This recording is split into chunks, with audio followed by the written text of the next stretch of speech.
અમદાવાદના ગુરુકુળમાં રોડ પર આગ લાગવાની ઘટના બની છે। સમાચાર અમદાવાદથી સામે આવી રહ્યા છે, જેમાં ગુરુકુળ રોડ પરના પૂર્વી એપાર્ટમેન્ટમાં આગ લાગવાની ઘટના સામે આવી છે। એપાર્ટમેન્ટના બીજા માળે ભયંકર આગ લાગી છે। સમાચાર અમદાવાદના ગુરુકુળ રોડ પરથી સામે આવી રહ્યા છે, જેમાં ફ્લેટના બહારના ભાગે એસીના યુનિટમાં આગ લાગી હતી। ત્યારે બનાવને પગલે ફાયરની 10 ગાડીઓ ઘટના સ્થળે પહોંચી છે। સમાચાર અમદાવાદથી સામે આવી રહ્યા છે, જેમાં અમદાવાદના ગુરુકુળ રોડ પર આગ લાગવાનો બનાવ સામે આવ્યો છે। પૂર્વી એપાર્ટમેન્ટમાં એસીના યુનિટમાં આગ લાગી હતી। આગ પર કાબુ મેળવવા માટે 10 થી વધુ ફાયરની ટીમો ઘટના સ્થળે પહોંચી છે અને ગુરુકુળ રોડ પરના પૂર્વી એપાર્ટમેન્ટમાં આ ભયંકર આગ લાગી છે। એપાર્ટમેન્ટના બીજા માળે ભયંકર આગ લાગી છે।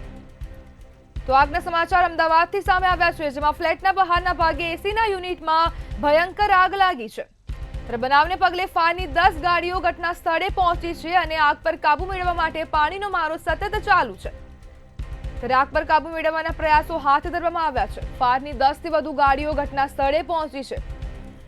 ત્યારે ગુરુકુળ રોડ પરના પૂર્વી એપાર્ટમેન્ટના બીજા માળ પર એસીના યુનિટમાં આગ લાગી છે, જ્યારે એપાર્ટમેન્ટના બીજા માળે ભયંકર આગ લાગી છે। ત્યારે ઘટનાની જાણ ફાયરને કરાતા 10 થી વધુ ફાયરની ગાડીઓ ઘટના સ્થળે પહોંચી છે અને આગ પર કાબુ મેળવવા માટેના પ્રયાસો હાથ ધરવામાં આવ્યા છે અને સતત પાણીનો મારો ચલાવવામાં આવી રહ્યો છે। જ્યારે બનાવને પગલે ફાયરની 10 થી વધુ ગાડીઓ ઘટના સ્થળે પહોંચી છે, જ્યારે આગ પર કાબુ મેળવવાના પ્રયાસો હાથ ધરવામાં આવ્યા। ત્યારે ગુરુકુળ રોડ પરના પૂર્વી એપાર્ટમેન્ટમાં આગ લાગવાની ઘટના બની છે। સંવાદદાતા સુમન ઠાકોર ફોન લાઈનથી જોડાઈ ગયા છે। જી સુમન, જે પ્રમાણે અમદાવાદના જે ગુરુકુળ રોડ પર છે, જ્યાં પૂર્વી એપાર્ટમેન્ટમાં એસીના યુનિટમાં આગ લાગી છે, શું કહેશો?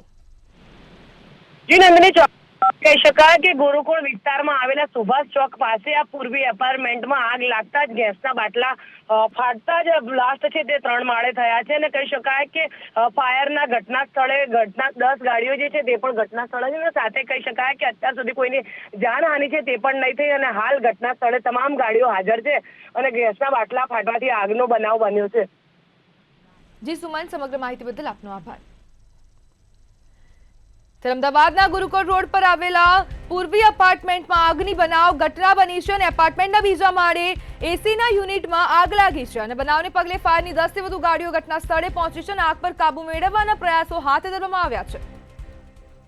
ત્યારે બનાવની જાણ ફાયરને કરાતા ફાયરની 10 થી વધુ ગાડીઓ ઘટના સ્થળે પહોંચી છે અને સતત આગ પર કાબુ મેળવવા માટેના પ્રયાસો હાથ ધરવામાં આવ્યો છે અને સતત પાણીનો મારો ચલાવવામાં આવ્યો છે। જ્યારે એપાર્ટમેન્ટના બીજા માળે ભયંકર આગ લાગી છે, જ્યારે ફ્લેટના બહારના ભાગે એસીના યુનિટમાં ભયંકર આગ લાગી હતી અને આગની ઘટનામાં કોઈ જાનહાનિના સમાચાર હજુ સુધી સામે આવ્યા નથી। જ્યારે બનાવને પગલે ફાયરની 10 થી વધુ ગાડીઓ ઘટના સ્થળે પહોંચી છે, જ્યારે આગ પર કાબુ મેળવવાના પ્રયાસો હાથ ધરવામાં આવ્યા છે। અમદાવાદના ગુરુકુળ રોડ પર આગની ઘટના બની હતી, જેમાં પૂર્વી એપાર્ટમેન્ટમાં ભયંકર આગ લાગી છે, જ્યારે એસીના યુનિટમાં આગ લાગી હતી અને આગ વધુ પ્રસરતી રહી છે અને ત્યારે ભયંકર જે આગ જે છે તેને ભયંકર સ્વરૂપ ધારણ કરી લીધું છે અને ફ્લેટના બહારના ભાગે એસીના યુનિટમાં આગ લાગી હતી। જ્યારે બનાવને પગલે ફાયરની 10 ગાડીઓ ઘટના સ્થળે પહોંચી છે અને સતત પાણીનો મારો ચલાવવામાં આવી રહ્યો છે। આગને કાબૂમાં લેવાના પ્રયાસો હાથ ધરવામાં આવ્યા છે।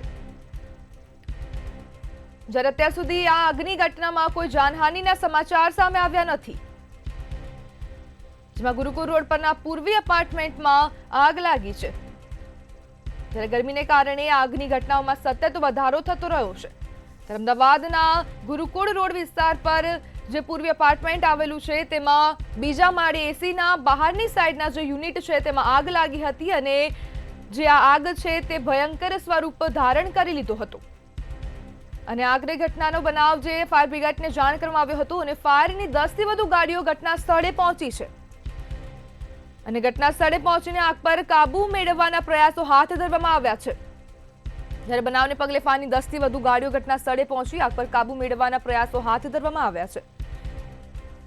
જ્યારે આગની ઘટનામાં કોઈ જાનહાનિના સમાચાર હજુ સુધી સામે આવ્યા નથી, જ્યારે આ ભયંકર આગને પગલે 10 થી વધુ ગાડીઓ ઘટના સ્થળે પહોંચી છે। જ્યારે અમદાવાદના ગુરુકુળ રોડ પર આગની ઘટના બની હતી। ત્યારે ગુરુકુળ રોડ પર આવેલા પૂર્વી એપાર્ટમેન્ટમાં ભયંકર આગ લાગી છે। ત્યારે આગના સમાચાર અમદાવાદના ગુરુકુળ રોડ પરથી સામે આવી રહ્યા છે, જેમાં એપાર્ટમેન્ટના બીજા માળે ભયંકર આગ લાગી છે। જ્યારે ફ્લેટના બહારના ભાગે એસીના યુનિટમાં આગ લાગી હતી અને બનાવને પગલે ફાયરની 10 થી વધુ ગાડીઓ ઘટના સ્થળે પહોંચી છે। જ્યારે આગ પર કાબુ મેળવવાના પ્રયાસો હાથ ધરવામાં આવ્યા છે અને આગને કાબુમાં લેવા માટે સતત પાણીનો મારો ચલાવવામાં આવી રહ્યો છે અને અત્યાર સુધી આગની ઘટનામાં કોઈ જાનહાનિના સમાચાર સામે આવ્યા નથી। જેમાં બનાવને પગલે ફાયરની 10 થી વધુ ગાડીઓ ઘટના સ્થળે પહોંચી છે અને એપાર્ટમેન્ટના બીજા માળે એસીના યુનિટમાં આગ લાગી હતી અને આગ ધીરે ધીરે પ્રસરતી રહી અને આગે રૌદ્ર સ્વરૂપ ધારણ કરી લીધું છે। ત્યારે બનાવને પગલે ફાયરની 10 ગાડીઓ ઘટના સ્થળે પહોંચી છે અને સતત આગ પર કાબુ મેળવવાના પ્રયાસો હાથ ધરવામાં આવ્યા। ત્યારે સતત પાણીનો મારો ચલાવવામાં આવી રહ્યો છે અને આગને કાબુમાં મેળવવાના પ્રયાસો હાથ ધરવામાં આવ્યા છે। જ્યારે અત્યાર સુધી કોઈ જાનહાનિના સમાચાર સામે આવ્યા નથી।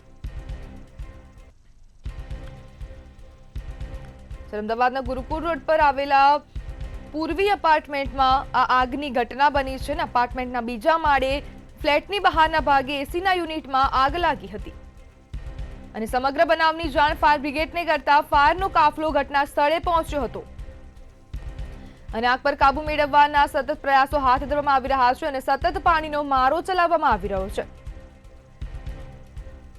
જે પ્રમાણે ફાયરની 10 થી વધુ ગાડીઓ ત્યાં ઘટના સ્થળે પહોંચી છે હાલ અને આગ પર કાબુ મેળવવાના પ્રયાસો હાથ ધરવામાં આવ્યા છે। જ્યારે ગરમીને કારણે સતત આગની બનાવમાં વધારો થઈ રહ્યો છે ત્યારે અમદાવાદના ગુરુકુળ રોડ પર આવેલા પૂર્વી એપાર્ટમેન્ટમાં આ આગની ઘટના બની છે અને તેમાં 10 થી વધુ ગાડીઓ ફાયરની ત્યાં ઘટના સ્થળે પહોંચી છે। ત્યારે સમગ્ર મામલે હવે કાર્યવાહી હાથ ધરવામાં આવી છે અને જે ફાયરની ગાડીઓ ત્યાં પહોંચી છે અને તેને પાણીનો મારો ચલાવવામાં આવી રહ્યો છે અને સુમન ઠાકોર ફોન લાઈનથી ફરીથી જોડાઈ ગયા છે। જી સુમન, જે પ્રમાણે આગની ઘટના બની છે અને ત્યાં શું છે સમગ્ર ઘટના? જી નંદની, કહી શકાય કે 10 થી પણ વધારે ગાડીઓ ઘટના સ્થળે પહોંચી છે। તમામ પોલીસ અધિકારી અને તમામ ફાયરના અધિકારીઓ જે છે તે પણ અહીંયા હાજર છે। સાથે કહી શકાય કે 9 માળની બિલ્ડિંગમાં જ્યારે આગ લાગવાનો બનાવ જે છે સામે આવ્યો છે, એસી ફાટવાના કારણે આગ લાગી છે તેવું માહિતી સામે આવી છે અને હાલ તો તમામ કોઈ જાનહાનિ નહીં છે, પણ મોટી આગ જે છે તે હાલ ફેલાઈ રહી છે અને તમામ કહી શકાય કે ફાયરના અધિકારીઓ અને ઘટના સ્થળે તમામ ગાડીઓ જે છે તે હાજર છે અને કોઈની જાનહાનિ નહીં થઈ અને આગ સતત બુઝાવવાની કામગીરી જે છે તે પણ હાથ ધરાઈ રહી છે। જી સુમન, જે પ્રમાણે એક એસીના યુનિટમાં પહેલા આગ લાગી હતી અને તે બાદ સતત આગ પ્રસરતી રહી અને તે બાદ આગે રૌદ્ર સ્વરૂપ ધારણ કરી લીધું છે, ત્યારે જાનહાનિના પણ કોઈ સમાચાર નથી, તો શું કહેશો?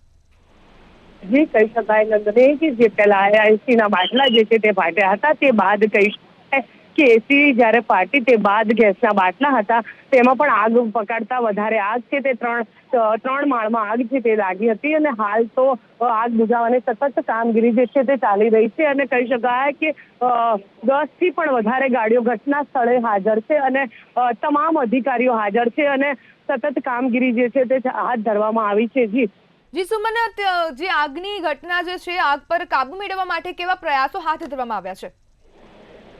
નંદની, કહી શકાય કે તમામ કહું છું કે 10 થી પણ વધારે ગાડીઓ જે છે તે આગ બુઝાવવાની કામગીરી છે તે હાથ ધરવામાં આવી રહી છે અને તમામ અધિકારીઓ અહીંયા હાજર છે અને સાથે કહી શકાય કે જે રીતે ગેસના બાટલા અને એસી બાટલા જે આગ છે તે લાગી હતી ને તેને તમામ બુઝાવવાની કામગીરી જે છે તે ચાલુ છે, કારણ કે એક મકાનમાં જ્યારે આગ લાગી હતી તો બાજુના એસી કહી શકાય કે એસી ફાટતા જ મકાનમાં જે તરત આગ છે તે તરત જ આગ લાગી હતી।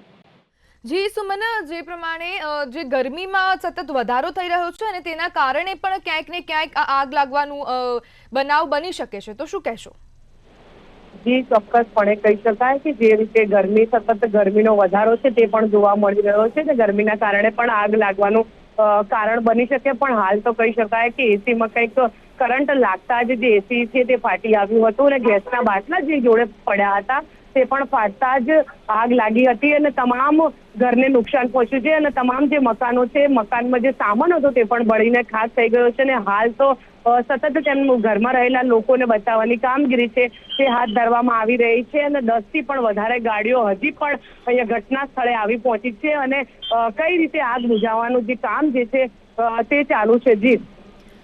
જી સુમન, જે પ્રમાણે એસીનું કોમ્પ્રેસર ફાટ્યું અને તે બાદ 2 ગેસના જે બાટલા ત્યાં રાખવામાં આવ્યા હતા અને તે બી ફાટ્યા છે, તો તમે શું કહેશો કે કેવા પ્રકારની હવે જે આગ ન લાગે અને તેના કારણે ગેસના બાટલા પણ ન ફાટે, તો તેના માટે કેવા પ્રકારના પગલાં લેવા જોઈએ? જી, કહી શકાય કે આપ જે રીતના પગલાંની વાત કરીએ તો સતત પગલાં જે છે તે લેવા જોઈએ અને કારણ કે એસી જે ટેમ્પરેચર વધારે હતું કે કેમ તેવું સૂત્ર દ્વારા માહિતી તો મળી રહી છે, પણ એસી જેવું ટેમ્પરેચર રાત ને દિવસ તેમનું ચાલુ હતું ને ગેસના બાટલા બાજુમાં જે પડ્યા હતા તે પણ ફાટી આવ્યા હતા અને ઘરમાં સતત નુકસાન જે છે તે પહોંચ્યું છે. કહી શકાય કે કાળ રૂપ જે ધારણ કર્યું છે આગે, તેઓ આગ હાલ તો બુઝાવવાની કામગીરી છે તે ચાલુ છે, પણ કોઈને જાનહાનિ નથી થઈ અને તમામ મકાનનો જે સામાન છે તે પણ બળીને ખાખ થઈ ગયો છે. 10 થી વધારે ઘટના સ્થળે ગાડીઓ છે, તમામ ફાયરના અધિકારીઓ છે તે પણ હાજર છે, પોલીસ પણ ઘટના સ્થળે છે અને હાલ આગ જ્યારે બીજી જગ્યાએ લાગવાનો પ્રયાસ, આગ બીજી જગ્યાએ ન લાગે તેનો પ્રયાસ છે તે પણ ચાલુ છે અને હાલ તમામ જે કામગીરી છે તે ચાલુ રહી છે. જી સુમન, સમગ્ર માહિતી બદલ આપનો આભાર. તો અમદાવાદના ગુરુકુળમાં પૂર્વી ટાવરમાં આગ લાગી છે અને એસીનું કોમ્પ્રેસર ફાટતા આગ લાગી હતી અને સાથે સાથે જ જેમ એસીનું કોમ્પ્રેસર ફાટ્યું અને તેની સાથે ગેસના 2 બાટલા પણ ફાટ્યા છે, જ્યારે 10 થી વધુ લોકોને સુરક્ષિત સ્થળે ધાબા ઉપર ચડાવવામાં આવી રહ્યા છે. અમદાવાદના ગુરુકુળ વિસ્તારમાં સુભાગ ચોક પાસે આવેલા પૂર્વી ટાવરમાં આગ લાગી હતી.